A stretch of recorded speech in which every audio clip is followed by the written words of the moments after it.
When I did move into the house, there was a lot of crazy stuff around here. Crazy. When I opened my freezer, I've never found dead bodies. They're all in the backyard. John, don't tell him that. I really can't wait to see you, John. Me neither. I met Kristianna on a prison dating site. I can't wait. Really? She's in prison for burglary and a parole violation because she escaped from a halfway house. I talked to her the first time. I felt there was something else there. She was nice. We had things to talk about. During my other stints, I have had pen pals, yes. People who were sending me money, people who were sending me mail, letters, cards, and stuff like that, but nobody that I really connected with like John. I have had crazy weirdos talking to me, the man with the van, and then he would call himself the Captain Masturbator, and just weird stuff. I had to quit talking to that guy right away. I never had a romantic relationship with any of these gentlemen, no. What caught my eye about John was that he was very sincere. We had the same background. We both been through the mud and back. He was just totally there for me like nobody else has been. We clicked instantly. So I don't know if Kristianna has told you or not, I was an inmate. My criminal record is very long. I overdrew my bank account a lot, about to the tune of $200,000. Her prison was like Club Med compared to where I was, right? She made a lot more money than I did. I made 25 cents a day, and I only made like $5 a month. Working laundry was probably the best one for me, which was 47 cents an hour. I learned how to crochet while I was in prison the very first time. I would crochet blankets or booties, and they went for pretty good money. I was in some of the maximum security prisons. So, a lot of lockdowns, lots of fights. It's definitely not like a male's prison. Definitely not. We are more like a campus rather than a prison. And there she is. Kristianna has told me that she gained about 35 pounds while she's been in this time, but she's more beautiful than ever. I have gained a lot of weight. When I see myself on pictures and stuff like that, it's like, oh my gosh, I look so fat and disgusting. And then I have to think to myself, well, I'm clean, I'm sober, I'm not smoking crack. And then other people are gossiping, saying I'm pregnant by a CO, a correctional officer, and that I'm pregnant by John, which is physically impossible because I was in prison. So it's like, really put two and two together and you'll figure it out. They were judging me when I was using, oh my God, look at this crack whore or whatever, and she's too skinny, and now all of a sudden, like, I gotta be pregnant. We are in the public eye, and people are gonna say what they want to say. So, it is what it is. We have 2 pets in the house. We have Miki, who has been seen on camera. He is my daughter Clarissa's therapy dog. And then we have a cat who we affectionately call Fatty because he weighs like 17 pounds. He weighs more than the dog. We've seen on the fan sites and whatnot, everybody's saying that we have all these animals running around the house and this, that, and the other. No, we have 2. I have yet to crochet Miki an outfit.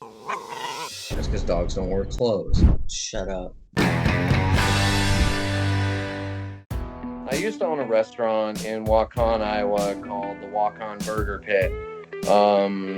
It was a good time, but the town really couldn't support what we were doing, so we had to close down after about a year. That is where I met Cordell for the first time. He's my brother in the native ways. I adopted him through the pipe a long time ago, and he's just kind of been with me ever since. I love that kid. and I work a lot of hours. I'm a full-time direct support professional, and I work with adults with disabilities in their homes. I love it. It's very rewarding. I'm currently working at a fast food restaurant, and I'm really enjoying it. As being an ex-felon, it's not hard at all to find a job. I was able to find a job right away here in Cresco. I also work for the Department of Corrections in the state of Wisconsin as the Native American spiritual advisor. We're looking to start a little business, since I'm such a big horror movie buff, of obtaining autographs for people that can't make it to the conventions, and handling that business for them. We'll take the memorabilia there, get it signed, and then send it back, for like a $20 fee per item plus shipping or whatever. How do you have time to do all of this? I don't sleep. I'm lucky if I get 10 hours a week sometimes. Yeah, my mood can swing a little bit during that time. Oh, yeah.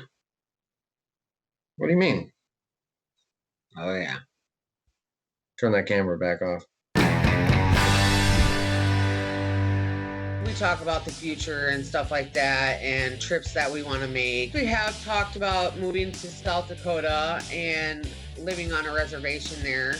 Pine Ridge. I'm working toward a master's in Native American social work, specializing in Native American cases and working with the population of Pine Ridge. I think it would be better to be out of Iowa, and I think it would be really interesting to learn a new culture. When I did move into the house, there was a lot of crazy stuff around here, memorabilia, horror movie collections. I've never seen somebody with so much stuff. What surprised me the most was his mannequins. His mannequins really scared the crap out of me. There's one right in front of me, actually, right by the window. And then there's another one that's right by the door. That's Jason. Right there. And then we got Freddy over here. It's pretty scary. So I've slept on the couch before, and I woke up, and right there's Freddy looking right at me. I have things that I do collect myself and that I'm interested in.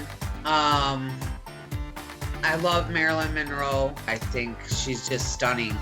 And some of her crazy stories, with the Kennedys and stuff like that. I thought it was pretty cool. I'm starting to collect a little bit of items of Marilyn Monroe, and then also from the movie Frozen. I love Olaf. I'm a big fan.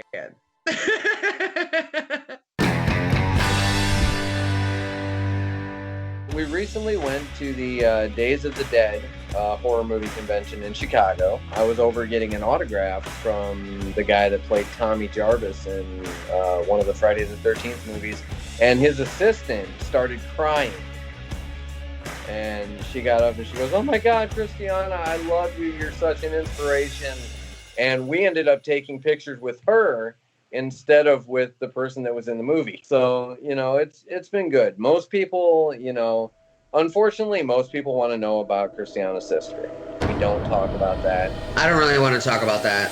It's a sore subject. I don't want to talk about it. This is a whole different new situation, and it's just, I can't get into it. That's a story for next time.